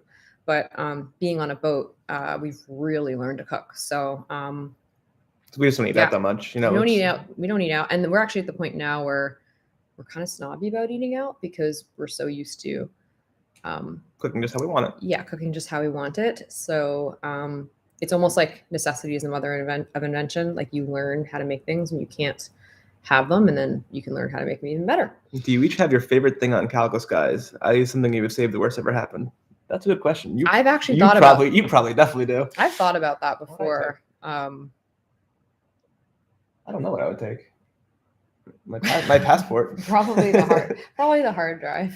The hard drive. Yeah, I guess you're right. The video footage would be probably the first thing we'd have to go for, because that'd be a nightmare if we had no drives. It is so nice to have these memories of our travels like that. I mean, YouTube it's got positive and negatives, but I mean, having those memories. Yeah. Oh, it's cool. It's cool to look back. Like, we wish we were filming in the Azores, like one of our favorite places. Like, I know. We have no footage. We have photos. We don't have footage though. So it'd be really cool to have a memory to look back on. Europe and our second I mean, I guess we started filming on the Google phone then, but yeah. I guess I'd probably go with some of the cameras too. If I'm getting a life raft, I'm taking a camera with me. Yeah, true. Definitely gonna grab a GoPro and some batteries. It's a story. It's a story. Anything's a story. I guess water. Water, yeah. Water. Thanks, Chris and Eileen. That's nice. Another super chat. Oh, thank you guys. Grace has talked about her tendency to over provision a boat. Did your quarantine? Yes. The Ragged Islands definitely fueled her anxiety about food provisioning. It did, because I've said this before. I really was trying to curb that, and I tried at the worst time, because had I really fully provisioned the boat the way I wanted to, we would have been in an even better position in the Bahamas. But we weren't in a bad position because I still had a ton of food. But we ate a lot of fish though. Like there was a period there where we were spearfishing every day for food. Like all the guys would go out in the morning. We'd come back and we had enough fish. I think part of it for me is one of the things I love about cruising is the idea of self-sufficiency, which I recognize really is an idea more than a reality in many ways. But we are more self-sufficient than we were, significantly more than we were on land. And the idea of it's kind of like for you having the right tool, like having the right ingredient or having the right thing when I really want to make something. It's just very satisfying to me to go through my storage and like find that one thing. And then another part of it is when we travel to different countries too, we learn to make new things, and it's just so much fun to buy, like in Portugal, I had the Portuguese cookbook and I was making all that stuff. So I guess I just like, with you. Yeah, I like food. I don't know. I like to eat. And she doesn't like not having something. And I don't like not having things. The boat is Bye, Philip. Yeah, thanks for joining us, Philip. Thank you, Flavio. That was nice of you. Really nice videos. Oh, thanks, Flavio. So good. The boat is a Sabre 36 from 1985. I'd say we would highly recommend it. For a couple, it's worked really well for us. Yep. I think it's very hard when we have guests on board that boat, though. That's the only downfall too. It's over two people. Like we sleep in the forward cabin, and the salon has plenty of space for us to stretch out, and it does carry. We're able to add very big systems to the boat pretty easily for 1985. Like the water maker fit in nicely. And it's a very thoughtfully designed boat, and sails really well. Designed with a lot of storage, so just smart design. There's a lot behind, like, that you don't see storage wise, and I think the biggest thing with our boat is the sail performance, and also I think the build quality too. Like we could be in 20-foot seas and there's not anything creaking on that boat. Like it's because everything is built glued together. There's no liner to that boat, so every piece of furniture, every piece of the floor, everything is glued and secured together. So it's like one giant monochrome structure. So I never feel afraid in a seaway. Like the boat just kind of handles it, and like we're looking at the footage from the video we're doing today, and like the boat was just like shuddering, but it just kind of shakes it off and goes. Yeah. So like we're just motoring into these like 15-foot seas really close together, and the boat just kind of keeps going. So and that it's been really good for us in that sense. So build quality, I think, above anything else. So yeah, we would definitely recommend it. Can't wait for the show, Carol. Yeah, we're really pumped for it. I think it's like 50 days away. Hi from Turkey.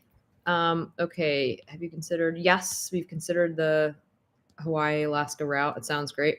Honestly, my biggest fear with the Alaska situation is there's so much to see, like with British Columbia and all those islands. It's just time. I could see us, like, I don't think we want to cross the Indian Ocean per se, because that's a pretty rough one, but I could see us like doing a loop, so going up through Japan and then back through like to Alaska down to BC, because I think all those areas would be amazing. So much to see. But it's just time and see what we get up to, you know? Time is the thing. Do you guys plan to continue with Delos? Yeah. Definitely going to keep buddy boating. We miss them so much. We talk to them once a week, probably. We do. I wanted to go to Sweden, but I don't have time. There's just, which is fine. It's good. We're busy here. So yeah, but we love them. We're become very good friends, and we'll be definitely buddy boating when we get back. Did you run Parlay Revival? We didn't run Parlay yet, because we're in Bocas del Toro, which is sort of like on the border of Costa Rica. We're not like where the main bulk. Like Captain Rick Moore is also in Linton Bay or Shelter Bay or one of those two. So he's north of us. Everyone is sort of near the canal, and we sort of purposely chose a spot not near the canal just because it's easier for the wind angle, because we were beating in the trades and it's easier to go to Bocas. Yeah. So it's like an easier way. What else we got?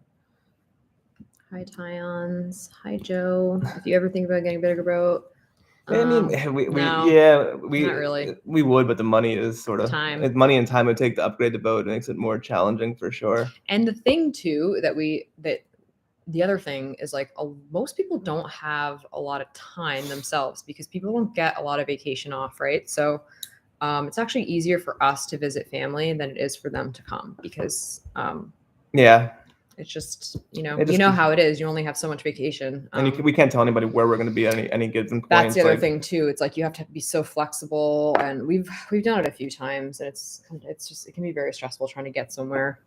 So we usually people just don't. Usually Cartaham.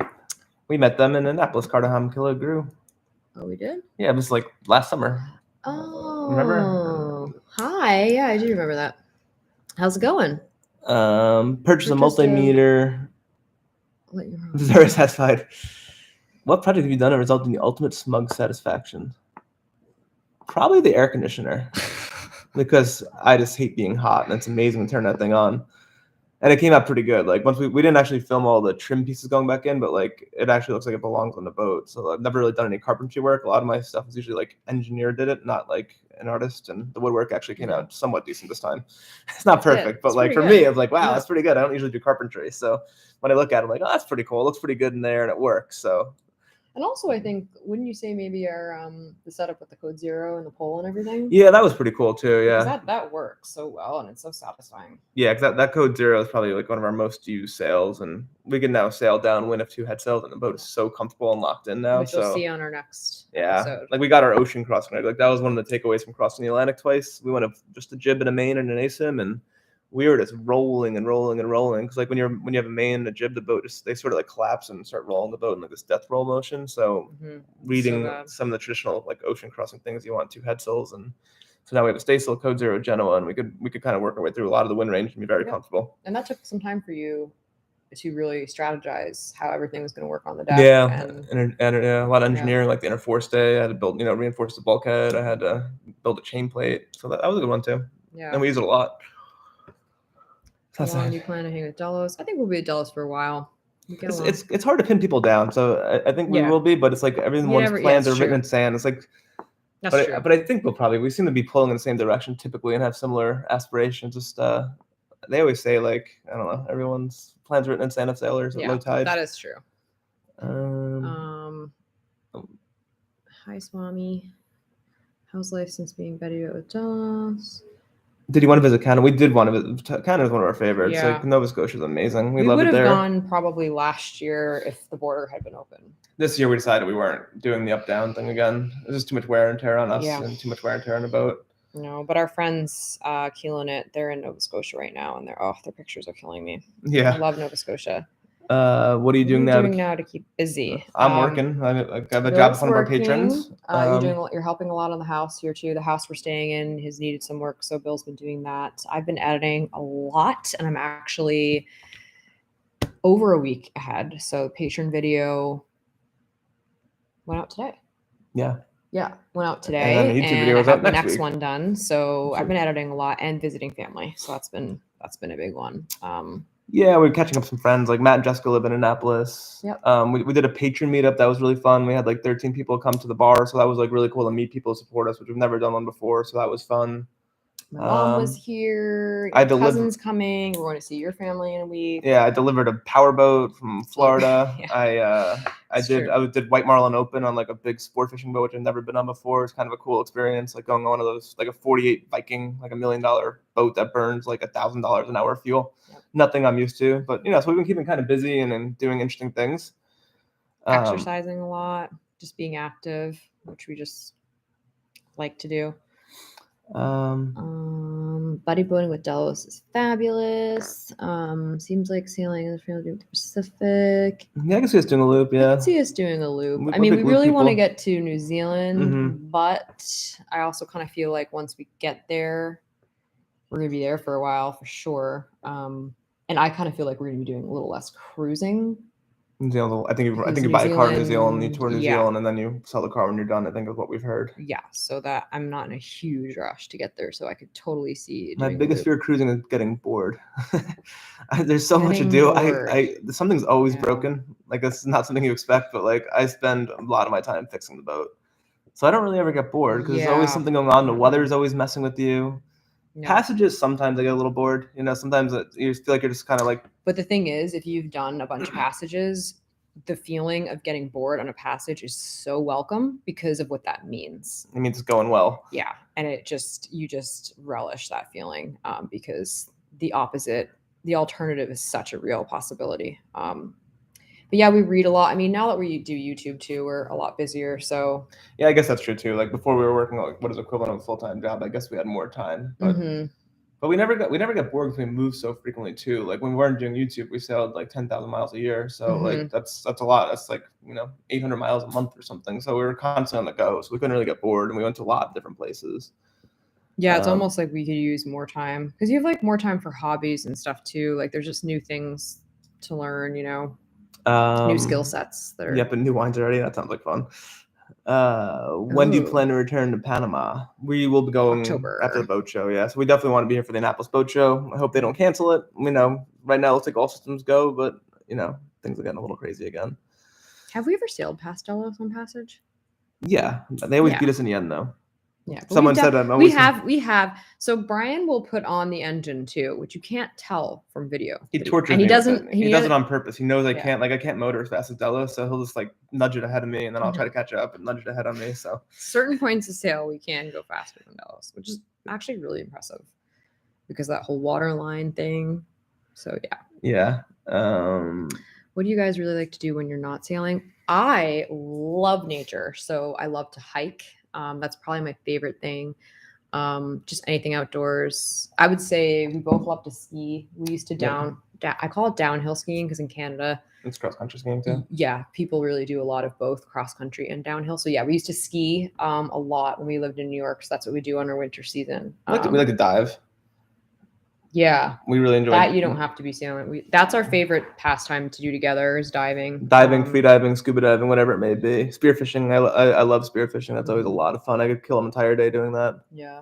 Oh, thank you, Ian. Have you ever heard of cruisers attempting the Northwest Passage? Brian wanted to last year, but didn't because of COVID.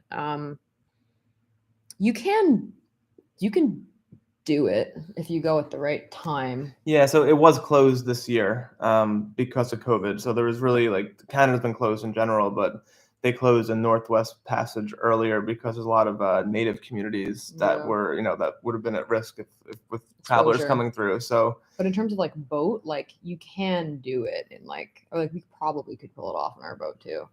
Yeah, it's mostly a motorboat trip, honestly. It's not really I don't think you really are experiencing too much rough weather on it. Maybe getting in and out of it, but the Northwest Passage itself is really a motoring trip. We thought about it too. We've toyed with the idea, but we'd have to take a fuel bladder on and the mold. The cold weather, the mold. But and then there is one really rough. Probably coming out of Alaska. Probably coming out when you're getting out of it. Okay. We have our own merchandise. I know we've done a few times. We always wear Delos rash guards because they gave them to us, and we don't have rash guards in our store. Yeah. We just. But it is right though. We don't think about what we wear. Yeah, we're not really the best at merch, but you are right though. It isn't smart to be wearing the hugest channel in the world's channel gear. We've gotten comments a few times. Yeah. The rash guards are just so good though, because they're not from the stores. They're from they order them in bulk, and we basically live in them because they last. We rip through our clothes usually in the tropics. We're in rash guards all the time because we don't want to put sunscreen over our entire body. Yeah, we just don't think about it honestly. And then when we're on the boat, we don't shower and change clothes as often as you do on land. So if he's in a Delos shirt, he might be in that shirt for 3 days. And sometimes we film in spurts too, so we might film a lot while he's in that shirt. So but then Sam Nova said, you definitely need to stop wearing Delos merch. Start wearing What do you guys really like? Okay, not sure if you missed it. COVID situation. I'm in the shirt, Sam. We beat Delos on a long day. Alice wait, yeah. ML's not a super fast boat, but she does have long legs sometimes though. That boat does move well. Yeah. Motors very well. On a reach, it's the catch is very fast. Yeah. Yeah, that's the best point. The reach, downwind we usually take Delos. We have a more sail area. Do you have a compressor? No. But Delos has one, but we couldn't fit one. That's just a piece of gear we could Yeah. not cram on our boat. No. We tried, we looked into it, but there's no space for that big of a machine, and also the electrical requirements are more than a Honda would be able to provide. Yeah. Like it's only like 1800 max watts on a Honda 2200 or something like that, and I think you need like 3 or 4 kilowatts to run a dive compressor. So when we can't fill our tanks, so if you're in the Caribbean, it's pretty easy to fill your tanks. We just like take a dinghy to a beach and drop the tank off for $8. If you're in the Bahamas, it's shallow enough that we just free dive because we get down 20-30 feet anyway, so we don't really need a tank for 20-30 feet. It's just like when we're in like a dry Tortugas and we went diving like several times there, there's not a dive shop, there's nothing there. That's when a compressor on a boat was like, it was huge. Yeah. It's also like fun to dive with other people. Like it's motivating because diving takes a lot of equipment, and so yeah, the compressor is important, but I think a dive buddy is pretty important too. Yeah, because also like a lot of the like our dinghy can go pretty far, but it's more comfortable in Maggie, so I just think we dive more with Delos than we do more free diving. Yeah, we just free dive. Okay, so Professor, I love when Bill and Brian race. Yeah, it is pretty funny. The girls don't care who wins, or they think we're ridiculous. Yeah, there's some more of that in the video that's out on Patreon now. There's some more of you guys going at it. I think Taylor's talking trash. What was this? I think we missed one question on the Yeah, I guess it's been over an hour already. Oh, pressure cooker. Yeah, we do have to sign off. Oh, the COVID situation. Not sure if you missed it before. How's the whole COVID situation treating you, both on the boat, off the boat? So, I don't know. Like Panama was pretty good about it. Everyone, we had to have what do we have to have? We had to have a negative test. So before we went to Mexico, before we went to Panama, we had to have a negative test to enter. Right. It's just like traveling. It's just like traveling. Well, internationally, yeah. So we had to do negative tests, and then I don't know. It was actually like it didn't feel dangerous, but we live pretty remotely. Like Mexico, we ate outside. We wouldn't really go inside too much. Yeah, we've been very careful. We've been pretty isolated, really, honestly. And yeah, we were in the Bahamas and the Ragged Islands. That was a benefit actually to be able to go outside and exercise and not have to deal with like lockdown. I did get really sick actually though when I came back to the States, and I wonder if it's because we have been isolated. It wasn't COVID. I got tested. Yeah, so I think we really have been pretty isolated. Like I think my immune system was actually kind of weakened to like the flu and stuff. So yeah, but COVID, I guess the other thing is that when you did the passage from Mexico to Panama, I might have done the passage if we could have stopped at Colombia and done a different route. But yeah, that's true too. Like we weren't like after we just as we were about to leave for Panama, there's an island that's pretty easy to stop at San Andreas Honduras and Colombia. Providencia and San Andreas, which is Colombia. We would have had to get a test and quarantine. So it would have made our 7-day. So he did a 7-day trip straight to Panama. If we would have wanted to stop on different countries on the way down, it would have just. Yeah, but Panama banned entry from Colombia, so we had to be coming directly from Mexico. Oh yeah, that's right. That's what the problem. That was what the change was. Yeah. So to answer your question, I think COVID has been challenging. It hasn't been so challenging for us, but definitely we've a lot of cruisers we know and stuff that have been like bouncing around the Caribbean. We've even had friends, like our friends have been locked down in Portugal for like the whole entire time. That's like they can't leave because they're an American boat, and if they leave, they can't necessarily guaranteed re-entry, and then the other European countries are letting them in. So we've heard quite a few stories of like that difficulty. Yeah. Our friend Danny and Charlie on Avalon had to sail 200 miles round trip to get the second vaccine because Grenada requires a vaccine to enter, and they had to they just couldn't get in Dominica, so they had to sail all the way back up to Antigua, got the shot, and then left the next morning, went all the way back. And remember Ryan got locked down in the Canaries. A couple people that got stuck in the Canary Islands for a really long time, and then one of them got out and then had a problem getting into Grenada, right? Yeah, so it is making things more complicated. That's that it will really influence our decisions going forward. Like if we spend a year hanging around Panama, like Panama's a great place. They're pretty easy going in terms of visas and how long you stay and how long the boat stays. There's no real restrictions on that. Mm-hmm. The weather's pretty nice. It's pretty light air and pretty chill sailing. So I think it's a good place for us to weather the rest of this, and hopefully it clears up soon enough. Any parts of the world's ocean that sailboats can't go? Open waters. I don't know. I mean, I think they've pretty much been all over the everywhere. place. I don't think they'd go to Antarctica. They can. I mean, they I have. know they can. I think a lot of the sailing directions are avoiding the doldrums, so you'd have a hard time if there's no That's wind. true. You'd have a hard time keeping the boat moving. You know, so like it'd be hard to sail across the center of the Atlantic Ocean. You know, you have to wind up in one of the trade wind belts to the north or the south side. That's a So good point. that's kind of like you're driven by wind. And a really good book for that is World Passage Routes by Jimmy Cornell, and it kind of outlines like every sailing route between destinations in the world. So that's like our Bible. Like we read that thing before every major pass just to get an idea of the currents and the wind and where the doldrums are, like what you're looking for in terms of wind patterns. Yeah.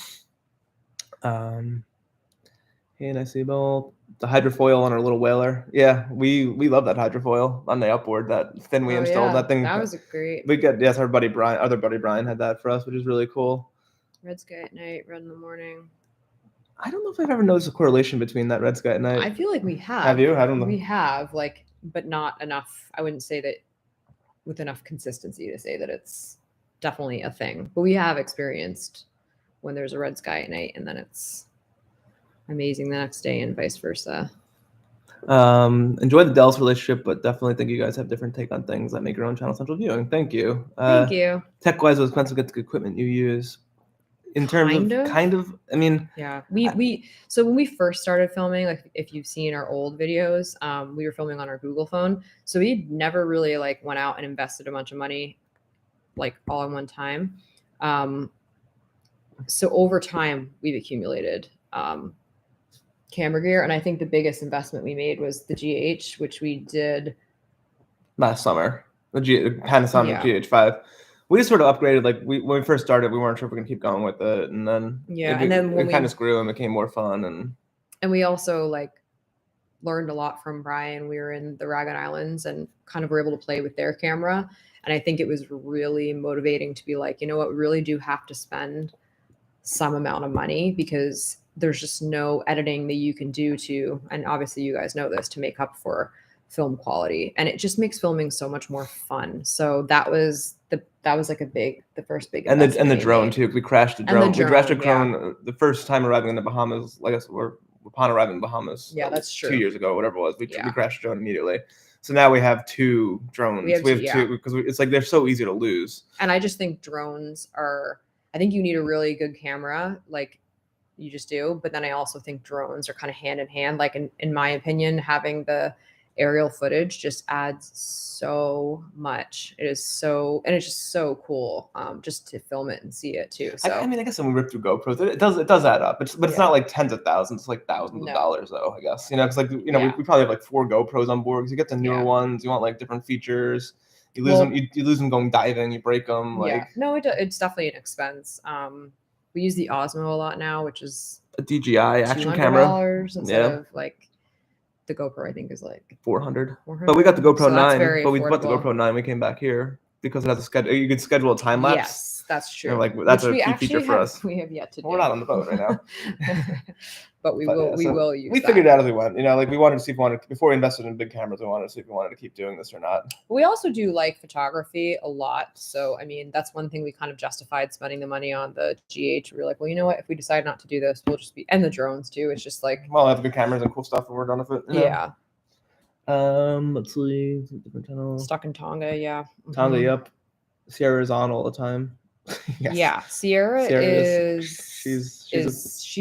she's all Brian. She has a strong personality for a little child. Not a causes calm personality in there. Yeah, no, she's full everything all the time. But it's just that's one of the things that just makes her so unique and so much fun. And yeah, love Sierra so much. That's cool. Lives, your inspiration. Thank you. Thanks, Dan. Are you guys close to Hurricane Grace? No. So the boat's actually like in Panama, which is pretty south. For once, we're not in trouble with a hurricane, and that was all because we decided to sail to Panama. Yeah, that's pretty lucky. So we're not actually that worried about this year. But we do have friends in Long Island. A lot of friends on Long Island Sound trying to get out of the way. The one which is Henry, or I don't know how to say it. Something I think like French pronounced. So we are thinking about everybody who's in that situation. We have friends running west towards New York City who keep their boat out east. We have so that is going to be interesting tomorrow for the Long Island Sound area of our home waters, our old home waters. We did weather a hurricane though. We had a video in Nova Scotia on us weathering a video, Claudio. Yes, So that we did weathering a hurricane. We did weather a hurricane in Nova Scotia in Nova Scotia last 3 years year, ago. and it was 3 the years ago, I first think. hurricane. It was 3 years ago now. 2 years. 2 years ago. That was the first hurricane they'd had in A while. 100 years. Yeah, it made in Nova landfall as a Scotia. hurricane. See, and Pretty it's crazy. things like that, it's stats like that, where we're like, yeah, climate change. I don't know. It's just sailing on the East Coast. It's no joke. Yeah. No joke. Name my drum B-roll. Complaining a lot about too hot, too cold. What kind of weather makes Grace smile?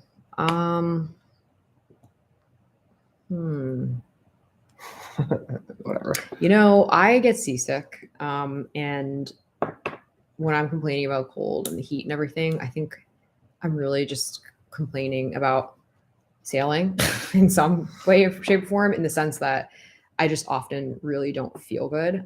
So I think, you know, heat and cold and stuff are just, it exacerbates how I feel out on the water. And we tried different things. Actually, the passage to Mexico, so the video you guys are going to see next week, I don't think I complained at all because I wore the patch for the first time, and that worked, and I wasn't seasick. So to answer your question, I would say the kind of weather that makes me smile is not being seasick. Enjoying. Yeah, the hurricane video was crazy. That was quite the mission, keeping the boat safe in that one. Yeah. Safe Brazil. Any animal issues? No, that's crazy. Those orcas attacking those sailboat rudders is a crazy thing, though. No, we've had friends on a boat that have hit a whale. Hit a whale, yeah. Which is really sad. Killed the whale too, 20 knots. But no, we've never had animal issues. I had a whale come up to within like 20 feet of the boat, like a big blue whale, and that kind of scared me because he didn't really seem like he knew what he was doing. Like, you know, when you see a dolphin, they're like very aware of where the boat is and they're riding the bow wave. This guy just kind of like surfaced and he's like, "What the hell are you doing there?" With this giant eye looking at me. Yeah. So that was a little scary. That was when I was single-handing through the Caribbean. Yeah. You also had the flying fish hit you in the middle of the I had a night. flying fish hit me in the face, and I screamed like a little girl and ran downstairs and got a spatula because I didn't want to touch it because I was up for like 19 hours and I was single-handing down 400 miles and I freaked out. You also had that hound fish try and stab you. I speared a fish and it tried to bite me. Yeah, it turned around and like tried to attack me. That was interesting. You should know what you're spearing. But that's just how I go. I'm sort of a shoot first and ask questions later kind of guy. You guys coming up to PNW? Pacific Northwest. Maybe. We would love to. Yeah, you guys are my favorite YouTubers. I love your energy and passion. Hope I run across you guys in Pacific when I cross in a couple years. That'd be cool. Might be a similar time frame. I don't know if we'll go this year. That'd be amazing. Jamie Black. You guys come Pacific. I guess he's going to Pacific Northwest. I might do a loop again. You know, I might do a loop. I want to go across Pacific to New Zealand. It's really my main goal, but I could see us looping back instead of going to Africa. Mm-hmm. I'm glad you're safe. Sure. How expensive is the annual communication you guys keep on board? Our SAF phone is $140 a month, and that's only on when we are on passage. So that's off right now. And the SIM cards are like $10 a pop, so you can't really use a SIM card. But what we do is we turn it on for like a period of travel. So we had it on from, I guess we're in the Dry Tortugas in February through till Panama. Yeah, and we've like, it's not cheap, 140. So we've tried like turning it off, and we regretted it. We did a 4-day passage at some point, and we really regretted not having it. So we basically won't do like more than an overnight without the SAF phone on. We tried sailing from Grenada to the Bahamas, or no, it was even closer. It's Puerto Rico to the Bahamas. And we were like, well, how hard could it be? It's a trade wind. It's going to be downwind sailing. But we felt like we were sailing blind, so we don't chintz out on starting the SAF phone because it also seems like it's a very important piece of safety gear. Like that's the thing you would take on a life raft with you, and you could call the authorities, you could text people. That's true, yeah. So that's $140 a month, and then we keep Google Fi, which has like a great international plan. As long as I've heard people getting kicked off it if they don't have the phone ping in the States. So I'm not sure how long that'll go for us, but that's only like $20 for our phone numbers, and then it's $10 a gigabyte.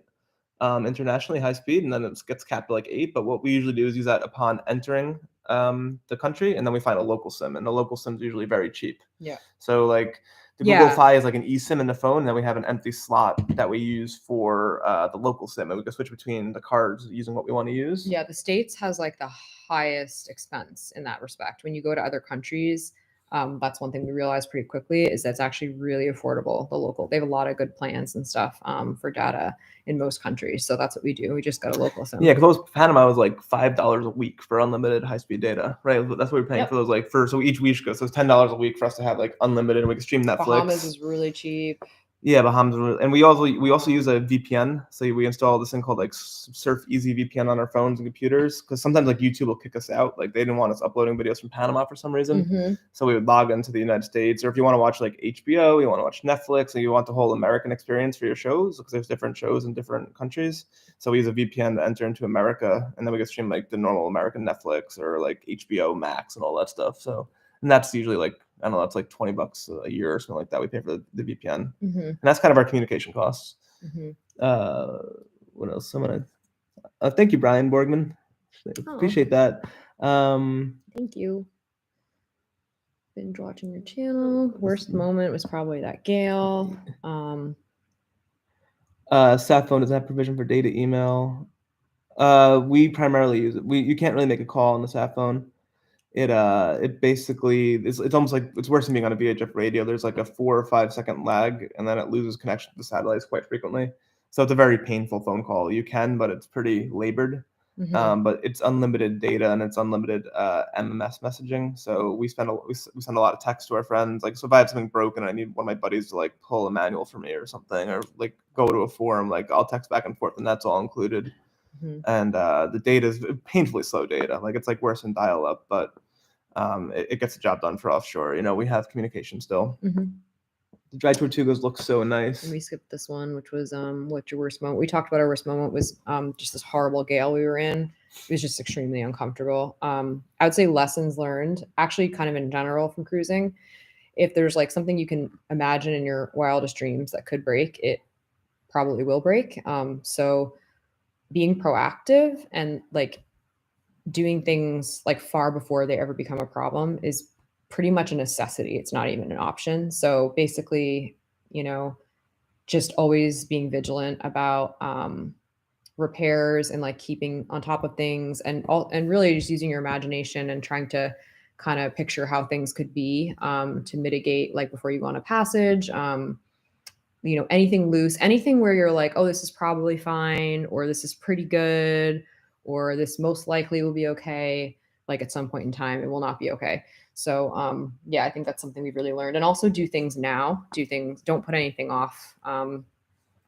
Because anything that can bite you will bite you. I think also like sailing conservatively too is something like we've learned. Yeah, like we're always trying to like kind of race and not race, but like trying to go as fast as possible and stuff like that. And you know, I think the boat, if you go 5 knots, the boat's not comfortable because you're just rolling everywhere. Like you have to be appropriately powered up, but you don't have to be going 7.5 everywhere. So we try to keep it like the mid 6s, and that seems like we break less stuff, but we're still comfortable motion wise. Yeah. So sometimes people say like they reef every night. Like I don't know how you do that. As soon as we take the sail area out of the boat, like we just roll and it gets so uncomfortable. So we kind of, I don't know, like we keep the boat powered up, but we try not to like, it's not on the edge. We very carefully watch our rudder angle, like, cause we have a display on our chart plotter. So we make sure we're not like pushing more than like 10 degrees ever. So we know the boat's starting to get overpowered. We start seeing like much more rudder movement than should be. And that's kind of how we keep things more conservative and less load on everything. Yeah, like really balanced. Let's see. Got that one. So the requests are high. Yeah. What's a brand patch? What does a Sokol mean? Sokol? I don't know how to say it. Scopolamine. SCOPT. Yeah, look it up. Scopolamine. I got it. Let's type it. Yeah, scopolamine patch. Kind of expensive in the U.S. Only in the U.S. as well. Yeah, prescription only. But in most countries, this you get over the counter in like most countries. So it worked really well for me. Portuguese rudders. Yeah, we know about those orcas are crazy. Do you consider going Dynaducks next time? I don't think so. I kind of like the Chafe would kind of make me nervous about the Chafe on Dyneema would make me a little bit nervous over time, and also some of the UV exposure to it. But it's pretty cool stuff. Delos does not pay for their dome. It's freaking expensive. Yeah, that's like they're like doing a trial run for those guys. The dome is an airline internet provider, so like it provides usually for the airplanes going transatlantic, and they're trying to break into the marine market, so they needed someone who was pretty technically savvy like Brian to try to see what's broken. So it's often like it's down quite often. Like Brian does a lot of work to keep it running, and he's very good technically like that, being an engineer. So it's sort of like a partnership both ways, where he's helping them get into it. Hi from Long Island, Ray Kelly. Yeah, get ready for that storm. Have you tried? Yes, I have. I've tried everything.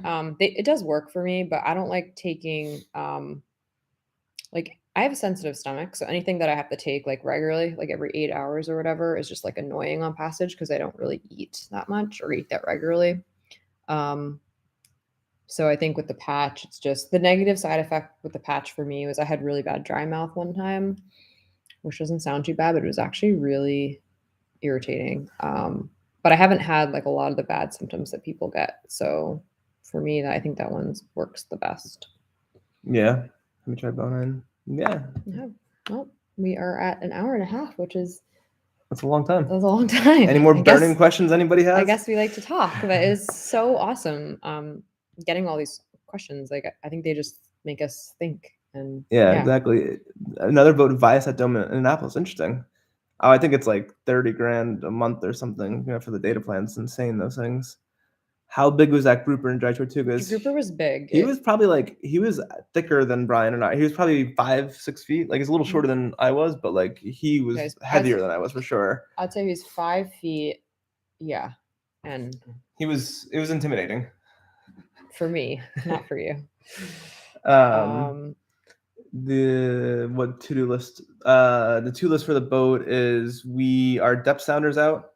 Our chart plotter overheated in Mexico, and the corners of the touch screen don't work anymore. So it's kind of like we could manipulate it through some of the manual buttons, but it's really a pain in the butt. So I think there's going to be some electronic upgrades on Calico Skies because our wind and depth are over 20 years old.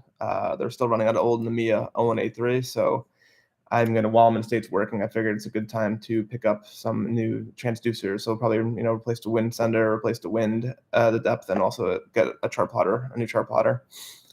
But yeah, that shouldn't be too bad. Hopefully, other than that, I mean, whatever breaks on the boat while someday we're gonna need sails. Ours have sailed a lot of miles. Yeah, sails is on the list eventually. Our jib is from 2012, our main's from 2014, but both have been they've done 30,000 miles now, so they still have shape to them. But I think the jib is starting to go. I'm starting to feel the boat has more weather hum and doesn't is not creating much forward speed upwind as it used to.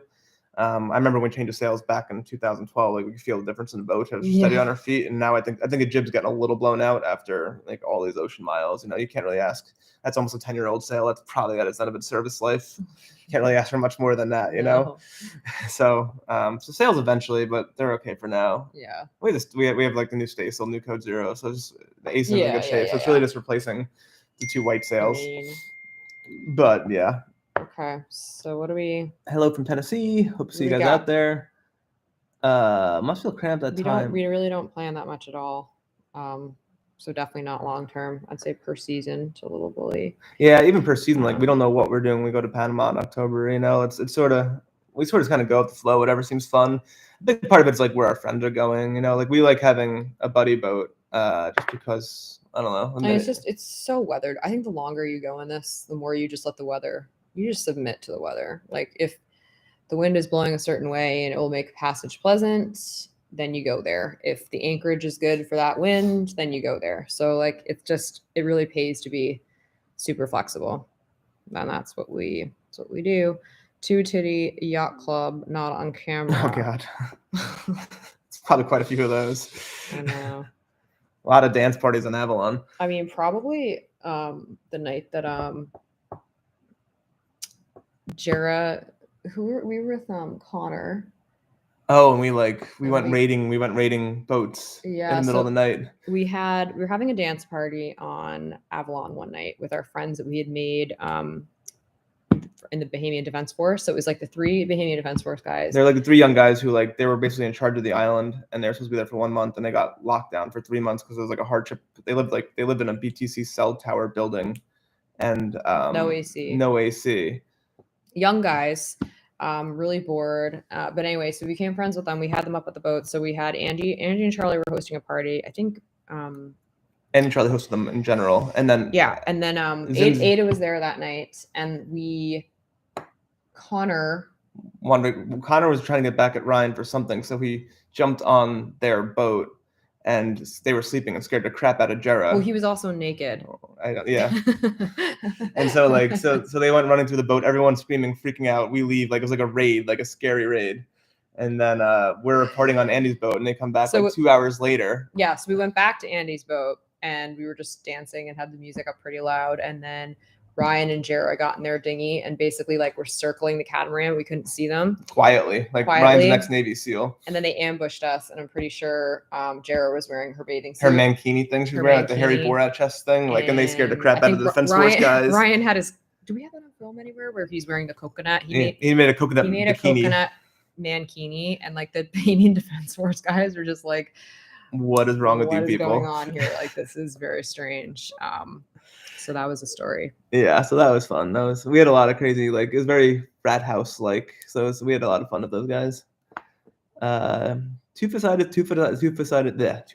is a real thing, but it costs money to upgrade a boat in a lot of time. Yeah. I think I'm past candied ginger. Carol, I'm pretty. She gets pretty seasick. Yeah, but I have tried ginger. Would your family sail with you? Probably not. Probably. I don't think they'd be into the passages.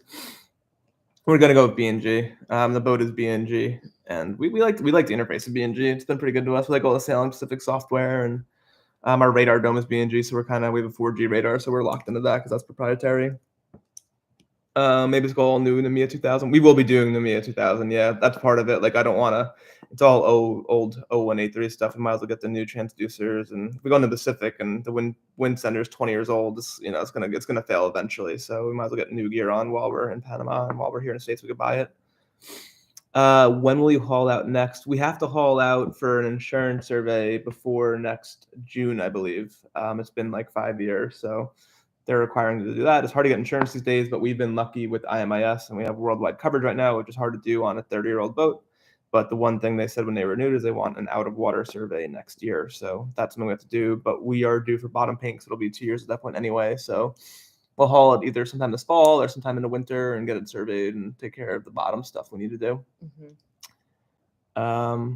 A new friend is B&G. Yeah, it's funny. B&G goes in and out with problems. I've heard that too. It's not cool that our B&G chart plotter melted. That wasn't really very fun. We left it on for 2 days by mistake in the sun. It's supposed to be able to be exposed to sun. It's in a marine environment. Yeah, it was Mexico, super hot, and it melted. So that's yeah. So, but yeah. But we've been pretty happy with the interface and everything, and the radar is amazing, the 4G radar. So we'll stick with them. We'll just have 2 chart plotters. We're gonna move the one broken downstairs. It's still functional. Enjoying this format. I'm glad you're enjoying it, Fluffy Otter. Glad you enjoyed your sleep, Mom. Yeah, you do have to take seasickness stuff early. I've tried the relief band. It does work. I don't know why I've been so reluctant to not deal with my seasickness, but the patch works. So good night, Flavia. Good night, Sam. We are safe. We're safe from a hurricane. The boat's in Panama. It's okay, Carol. Is there an outer limit on how far from the U.S. you guys may sail? We're able to sail. For insurance, we're allowed to sail wherever. It's worldwide. Any route that a reasonable sailor would take is what they say. So I could sail anywhere I want to, as long as it's a normal route. Yep. That Brian get you a good deal on B&G. Maybe. I don't know. I hope so. I'm gonna reach out because see what they say. I don't know. We're gonna reach out to them. Given your Namiya 2000. That's cool. It's functional. Looking at that. The broker I worked with when we bought our lagoons has been B&G guy importing from the US. That's cool. That's good to know. That's good, Shani. Might be good to know. I need to contact the B&G, so I'll see if they want to work a deal. It's going to be a good video instead of a hey, my chart plotter melted video. Yeah, exactly. B&G's found you like Delos. Hope so. Be sure to thumbs up. Oh, thanks for Fluffy Otter. Thank you, Fluffy Otter. I think unless anyone has any more questions, I don't want to take any more time. I can't believe it's almost 6 o'clock already. Almost 2 hours. Jeez. It was awesome. Thank you guys so much for. I guess we like talking with you guys. Yeah, thanks everyone for cluing in, and this was fun. Yeah, thank you so much for giving us your questions and hanging out with us. And the 100th episode is going out next Saturday, so we're like, I can't believe we made 100 of these things. I know. So that's another one that's kind of like crazy. We created 100 YouTube videos, not what we expected when we started this. No, but it's been such an amazing journey, and we're so grateful that we've found an audience that's interested in what we're doing. So we hope we can keep inspiring you guys and entertaining you guys, and just hanging out with you guys. So hope you all enjoy the rest of your weekend, and we will see you. I think we're gonna do a live stream some point in October, maybe. Yeah, but yeah, maybe we'll see some of you guys at the boat show. That would be awesome. We'd love to hang out. Yeah. So definitely let us know if you guys are in the Annapolis area for the boat show and all that. But thanks, little bully. Yeah, we'll see you guys on the next one. Yeah. Enjoy the rest of your weekend, and thanks for joining, guys. We appreciate it. Yeah, thanks for your time, guys. Bye. Bye.